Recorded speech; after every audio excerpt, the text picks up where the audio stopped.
इस कहानी के लेखक है संजय कामले। सुनसान इलाके से एक ट्रेन तेज रफ्तार में दौड़ रही थी। ट्रेन की लोहे की पटरियों पर गुजरते हुए तेज आवाज रात के सन्नाटे में कुछ ज्यादा ही डरावनी लग रही थी।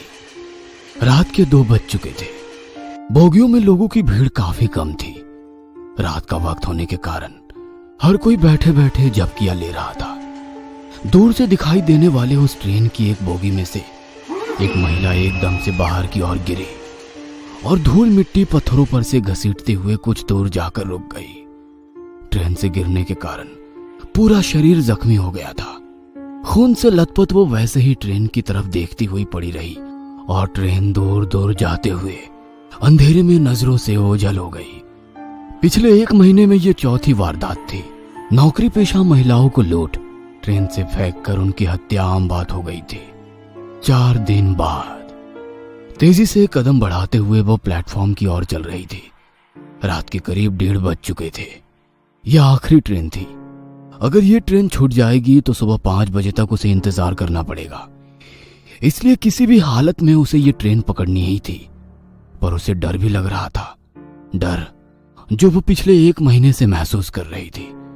पिछले महीने ऐसे ही काम से घर लौटते समय ट्रेन में अपनी सीट पर बैठी झपकियां ले रही थी, पर किसी की चीख से उसकी नींद खुल गई। झट से आवाज की तरफ देखा तो 2 गमछाधारी एक महिला के साथ मारपीट कर रहे थे। ट्रेन में कुछ मुसाफिर थे, पर कोई उस महिला की मदद के लिए आगे नहीं बढ़ रहा था। बाकी लोगों की तरह वो भी डरी सहमी चुपचाप देखे जा रही थी। और फिर उस आदमी ने उस महिला को तेज रफ्तार में चलती ट्रेन से नीचे फेंक दिया। यह सब उसके सामने हुआ था, पर उसकी हिम्मत नहीं हुई कि पुलिस में शिकायत करे और उसी वजह से वह खुद भी खौफ में सफर करने के लिए मजबूर थी। पर परिवार भी तो चलाना है। ट्रेन धीरे धीरे आगे बढ़ने लगी और उसके साथ उसने अपने कदमों की रफ्तार भी बढ़ा दी। दौड़ते भागते वो प्लेटफॉर्म में दाखिल हुई। ट्रेन ने अभी रफ्तार नहीं पकड़ी थी। रात का समय होने के कारण स्टेशन पर लोगों की भीड़ भी काफी कम थी। अब भी कुछ लोग ट्रेन से उतर रहे थे तो कुछ लोग अंदर चढ़ रहे थे। उसने भी अपने कदमों की रफ्तार ट्रेन की रफ्तार से मिला ली और मौका देखकर झट से अंदर घुस गई। पूरी बोगी खाली पड़ी थी। बोगी के भीतर छत पर लगे बल्ब की सफेद रोशनी पूरी बोगी में फैली हुई थी। अपने ऑफिस बैग को कस के पकड़े हुए वो एक एक कदम आगे बढ़ती रही और आगे की सीट पर जाकर बैठ गई। घड़ी में टाइम देखा तो 1:45 हो रहे थे। बाईं तरफ वाली खिड़की की कांच खोलते ही तेज हवा के साथ तेज बारिश की एक लहर खिड़की से अंदर आई। उसी के साथ झट से उसने खिड़की बंद कर ली। अपने हाथ पर गिरी बारिश की बूंदें चुनरी से पोंछ रही थी कि तभी उसकी नजर पैरों में पड़े न्यूज़पेपर पर पड़ी। बड़े अक्षरों में लिखी वो अखबार से उसके दिल की धड़कन ही पल भर के लिए रुक गई। फिर एक बार चलती ट्रेन से नौकरी पेशा महिला को नीचे फेंक दिया गया। नीचे मरने वाली महिला की धुंधली सी तस्वीर थी। जिस डर को वो नजरअंदाज करने की कोशिश कर रही थी, वो डर रह रहकर उस पर हावी हो रहा था। उसने झट से अपना ध्यान हटाया और खिड़की से बाहर झांकने लगी। तभी किसी के कदमों की आवाज ने उसका ध्यान आकर्षित किया। गर्दन थोड़ी तिरछी करके उसने आवाज की ओर देखा तो 2 आदमी उस बोगी में आकर बीच वाली सीट पर बैठ गए। वो आपस में ही बात कर रहे थे। अब उसे हर मुसाफिर से डर लग रहा था। अपनी पर्स कस के पकड़कर वो शांत बैठी रही कि तभी बोगी के अंदर एक और लड़की दाखिल हुई। शायद नौकरी करती होगी। दिखने में बहुत ही सुंदर थी। पूरी बोगी में नजर घुमाते हुए वो लड़की दरवाजे के पास वाली सीट पर बैठ गई। अब ट्रेन ने तेज रफ्तार पकड़ ली थी। खड़ाक खड़क खड़ाक खड़क तेज आवाज रात के सन्नाटे को चीरती हुई आगे बढ़ रही थी। उस महिला ने घड़ी में देखा तो करीब 2 बज चुके थे। तभी पीछे वाली बोगी में से 2 आदमी ट्रेन के भीतर दाखिल हुए। उन्होंने चेहरे पर गमछा बांध रखा था। दोनों की सिर्फ आंखें ही चमक रही थी। उन्हें देखकर ही उसका बदन कांपने लगा। उन्हें देखकर महीने भर पहले हुई वारदात उसकी आंखों के सामने आ गई। उस वक्त ट्रेन में 20-25 लोग होंगे, पर किसी की हिम्मत नहीं हुई उन 2 आदमियों से एक महिला को बचाने की। आज तो पूरी बोगी खाली है। इस एक ख्याल ने उसके दिल की धड़कनें बढ़ा दी। उन दोनों ने पूरी बोगी में नजर घुमाई और दरवाजे के पास बैठी उस लड़की को ताड़ते हुए आगे वाली बोगी में चले गए। वह लड़की आंखें बंद करके खिड़की के पास बैठी थी। शायद काम की वजह से थक चुकी होगी। अब उस बोगी में केवल 4 मुसाफिर थे। थकान की वजह से उस महिला की भी आंखों पर नींद का असर दिखने लगा। 1-2 बार झपकियां लेते हुए उसका सर ट्रेन की खिड़की से टकराया। उसने घड़ी में देखा तो 2:30 बज चुके थे।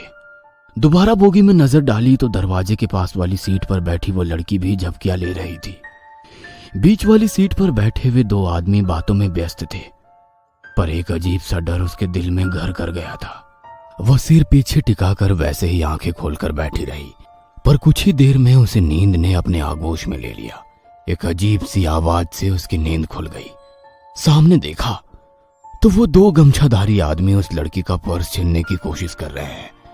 वह लड़की मदद के लिए पुकार रही है, पर कोई आगे नहीं आ रहा था। वह महिला भी डर के कारण चुपचाप बैठी थी। सामने की घटना देख उसका जिस्म कांपने लगा। बेबस होकर वो सिर्फ देख रही थी।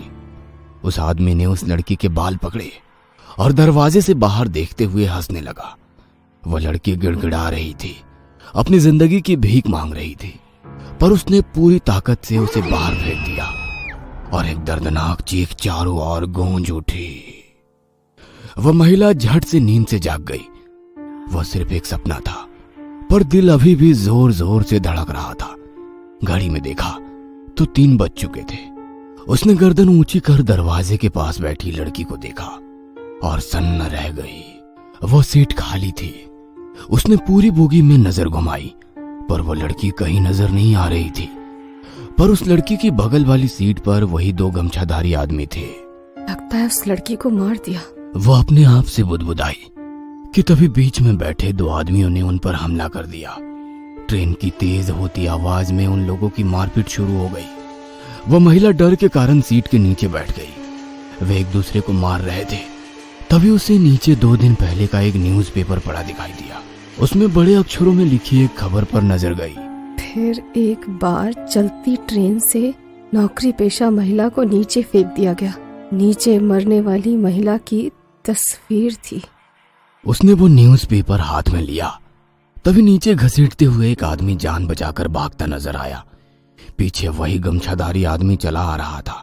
अब उस औरत को भी समझ आ गया कि आज उसे भी चलती ट्रेन से नीचे फेंक दिया जाएगा।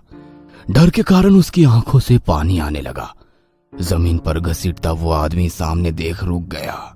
जमीन पर पड़े उस आदमी के माथे पर किसी ने गन लगाई थी।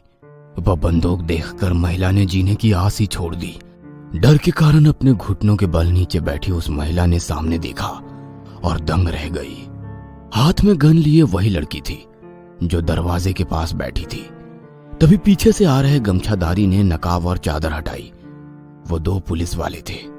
हाथ में गन पकड़ी वो लड़की बोली, मन तो करता है यही तुम दोनों की खोपड़ी खोल दूं, ताकि तुम जैसे हैवान दोबारा किसी लड़की को कमजोर समझने की गलती न करें। हवलदार, ले चलो इन दोनों को, खातिरदारी जो करनी है। वो लड़की तो इंस्पेक्टर थी। उस महिला की जान में जान आई।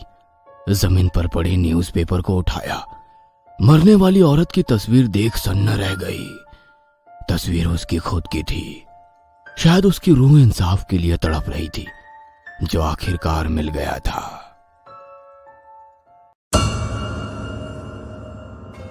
ये कहानी आपको अच्छी लगी हो तो हमें सब्सक्राइब करें, हमारा इंस्टाग्राम और फेसबुक पेज जरूर फॉलो करें। और हाँ दोस्तों, सब्सक्राइब करना भूलना मत।